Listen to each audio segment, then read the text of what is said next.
મારું નામ પલ્લવી છે. આજે જ્યારે હું મારી બારીની બહાર જોઉં છું ત્યારે મને સમજાય છે કે જિંદગી કેટલી અણધારી છે. મારી ઉંમર 27 વર્ષ, પણ આ 27 વર્ષોમાં મેં એટલા ઉતાર ચઢાવ જોયા છે કે મને લાગે છે કે જાણે મેં સદીઓ જીવી લીધી હોય.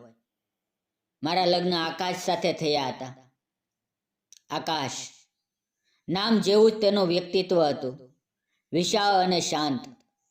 તે વ્યવસાયી એન્જિનિયર હતો. અમારો નાનો સંસાર હજી તો પાંગરી રહ્યો હતો.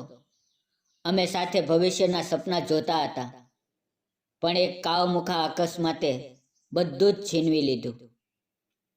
લગ્નને માત્ર 2 જ વર્ષમાં વિધવા થવું એ કોઈ શ્રાપથી ઓછું નહોતું. સફેદ સાડી પહેરવી અને લોકોની દયાપાત્ર નજરોનો સામનો કરવો એ મારા માટે અસહ્ય હતું.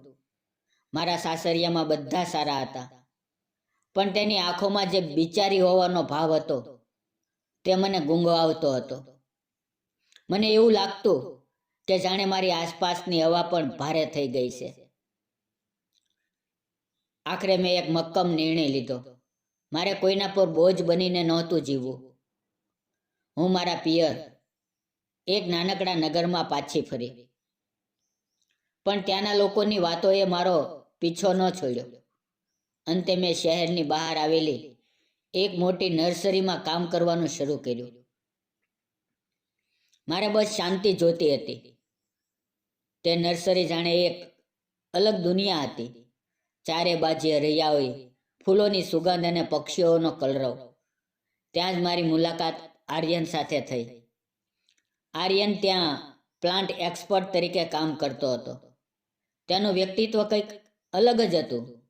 શ્યામ વર્ણ, મજબૂત બાંધો, તીક્ષ્ણ નાક અને આંખોમાં એક પ્રકારનું ઊંડું મૌન. તે બહુ ઓછું બોલતો. તે છોડ સાથે એવી રીતે વાતો કરતો જાણે તે જીવંત વ્યક્તિઓ હોય. શરૂઆતમાં અમે માત્ર કામ પૂરતી વાતો કરતા. આર્યન, આ ગુલાબના કુંડા ક્યાં રાખવાના છે? અથવા પલ્લવી, આ છોડને આજે ખાતર આપવાનું છે. બસ આટલું જ. પણ મને હંમેશા લાગતું કે આર્યનની નજરો મારા પર ટકેલી રહેતી.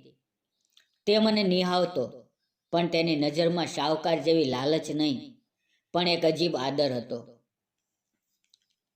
એક દિવસ બપોરે હું નવા આવેલા ગુલાબના રોપાની કલમ લગાવી રહી હતી. મારું ધ્યાન ક્યાંક બીજે હતું અને અચાનક એક મોટો કાંટો મારી આંગળીમાં ઊંડે સુધી ખૂંપી ગયો. મેં પીડામાં એક ડૂસકું લીધું. આર્યન, જે થોડે દૂર હતો, તે દોડીને આવ્યો. તેણે કંઈ પણ પૂછ્યા વગર મારો હાથ પકડ્યો. તેના હાથની હૂંફ મને અનુભવાય.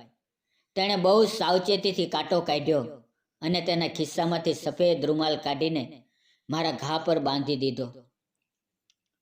તેણે મારી આંખોમાં જોઈને પૂછ્યું, તમે કેમ પોતાનું ધ્યાન નથી રાખતા પલ્લવી? જે જતું રહ્યું છે તેને પકડી રાખશો તો નવું જે આવવાનું છે તેને ક્યારે સ્વીકારી નહીં શકો. તે દિવસે મને પહેલીવાર લાગ્યું કે કોઈ એવું છે જે મારા મૌન પાછળ છુપાયેલી સીચોને સાંભળી શકે છે. દિવસો વીતતા ગયા અને અમારી વચ્ચે એક વણલખી મિત્રતા બંધાઈ ગઈ. એક સાંજે નર્સરી બંધ કરવાનો સમય હતો. આકાશમાં અચાનક કાળા ડિબાંગ વાદળો ઘેરાયા અને જોરદાર પવન ફૂંકાવા લાગ્યો. થોડી જ વારમાં મુશળધાર વરસાદ શરૂ થયો. હું નર્સરીના પતરાના શેડ નીચે ઊભીને ધ્રુજી રહી હતી. આર્યન તેની જૂની જીપ લઈને જતો જ હતો, પણ મને જોઈને તેણે ગાડી થોભાવી. ચાલો ચાલો, હું તમને ઘરે મૂકી જાઉં, તેણે કહ્યું. ગાડીમાં બેઠા પછી વાતાવરણમાં એક અજીબ તણાવ હતો. વરસાદના ટીપા કાચ પર અથડાઈ રહ્યા હતા. આર્યને ગાડી રસ્તાની બાજુમાં ઊભી રાખી દીધી. તેણે મારી તરફ ફરીને જોયું અને ગંભીર અવાજે પૂછ્યું, પલ્લવી, તમે ક્યાં સુધી આ એકલતાના અંધકારમાં જીવશો? શું તમને નથી લાગતું કે તમને પણ ફરી હસવાનો, પ્રેમ કરવાનો હક છે? મારી આંખોમાંથી આંસુ વહેવા લાગ્યા. મેં તેને આકાશ વિશે, મારા સામાજિક બંધનો વિશે અને મારા ડર વિશે બધું જ કહી દીધું. મેં રડતા રડતા કહ્યું, આર્યન, હું એક વિધવા છું. આ સમાજ મને ક્યારેય સુખેથી જીવવા નહીં દે. મને ડર લાગે છે. ત્યારે આર્યને ધીમેથી મારો હાથ પોતાના હાથમાં લીધો. તેણે કહ્યું, સમાજ ત્યારે ક્યાં હતો? જ્યારે તમે રાત્રે ઓશીકું પલાવતા હતા. સમાજને તમારી ખુશીથી લેવા દેવા નથી, પણ મને છે. પલ્લવી, હું તમને સ્વીકારવા માંગુ છું. શું તમે મને તમારી જિંદગીમાં સ્થાન આપશો? તેની આ વાત સાંભળીને મને લાગ્યું કે જાણે વર્ષો પછી મારા હૃદય પરનો પથ્થર હટી ગયો હોય. તે રાત્રે વરસાદે અમારા પ્રેમની સાક્ષી પૂરી. જ્યારે ગામમાં અને મારા ઘરે વાત પહોંચી કે હું અને આર્યન એકબીજાને પ્રેમ કરીએ છીએ, ત્યારે જાણે ધરતીકંપ આવ્યો. લોકોના ટોળા વળ્યા. મારા કાકા, મામા બધા કહેવા લાગ્યા, પલ્લવી, પલ્લવી, તારી આ ઉંમર છે, તને શરમ નથી આવતી? મારી માતા પણ ડરતી હતી કે સમાજ આપણો બહિષ્કાર કરશે. પણ આર્યન ડગ્યો નહીં. તે એક દિવસ હિંમત કરીને મારા ઘરે આવ્યો. આખા મોહલ્લાના લોકો ભેગા થઈ ગયા. આર્યને મક્કમતાથી મારા પિતા સામે ઊભા રહીને એટલું કહ્યું, મારે પલ્લવીનું દાન નથી જોઈતું, મારે તેનો સાથ જોઈએ છે. હું તેને દુનિયાની દરેક ખુશી આપીશ.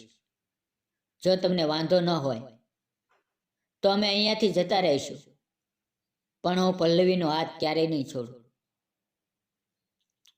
આર્યનની આ વાતમાં એટલો વિશ્વાસ અને પ્રેમ હતો કે મારા પિતાનું હૃદય પીગળી ગયું. તેણે ભીની આંખે આર્યનનો હાથ મારા હાથમાં આપ્યો અને કહ્યું, મારી દીકરીને ખુશ રાખજે. અમે કોઈ મોટો મેવાવડો ન કર્યો. શહેરની બહાર આવેલા એક પુરાતન શિવ મંદિરમાં જઈને સાદાઈથી લગ્ન કર્યા. આર્યને જ્યારે મારી માંગમાં સિંદૂર ભર્યું અને ગળામાં મંગળસૂત્ર પહેરાવ્યું, ત્યારે મને લાગ્યું કે મારા આસપાસનો અંધકાર હવે હંમેશા માટે દૂર થઈ ગયો છે. લગ્ન પછીની અમારી જિંદગી કોઈ સુંદર સ્વપ્ન જેવી હતી. આર્યને મારા માટે નર્સરીની બાજુમાં જ એક નાનું પણ અત્યંત સુંદર ઘર બનાવ્યું હતું. તે રાત્રે આખું ઘર મોગરાના ફૂલોથી મહેકી રહ્યું હતું. વરંડામાં બેસીને અમે આકાશના તારા જોઈ રહ્યા હતા. આર્યને મારો હાથ પકડીને કહ્યું, પલ્લવી, હવે તારે ક્યારેય ડરવાની જરૂર નથી. હું તારી ઢાલ બનીને ઊભો રહીશ. અમે બંનેએ મળીને ખૂબ મહેનત કરી. અમારી નાની નર્સરી હવે એક મોટા ફાર્મમાં બદલાઈ ગઈ હતી. લોકો દૂર દૂરથી અમારા છોડ જોવા આવતા, પણ સૌથી મોટી ખુશી તો હજી આવવાની બાકી હતી. ગયા વર્ષે જ્યારે ડૉક્ટરે મને સારા સમાચાર આપ્યા, ત્યારે આર્યન બાળક જેવો ખુશ થઈ ગયો હતો. ગઈકાલે જ મારા ઘરે એક નાનકડી પરી જેવી દીકરીનો જન્મ થયો છે. જ્યારે આર્યને તેને પોતાના હાથમાં લીધી, ત્યારે તેની આંખોમાં જે ચમક હતી તે મેં ક્યારેય નહોતી જોઈ. તે બોલ્યો, પલ્લવી, આ આપણી નવી શરૂઆતનું પ્રતીક છે. મિત્રો, મારી આ વાર્તા એવા દરેક લોકો માટે છે જેમણે લાગે છે કે એકવાર ઠોકર ખાધા પછી જિંદગી પૂરી થઈ જાય છે. જિંદગી ક્યારે પૂરી નથી થતી. તે બસ વાંક લે છે.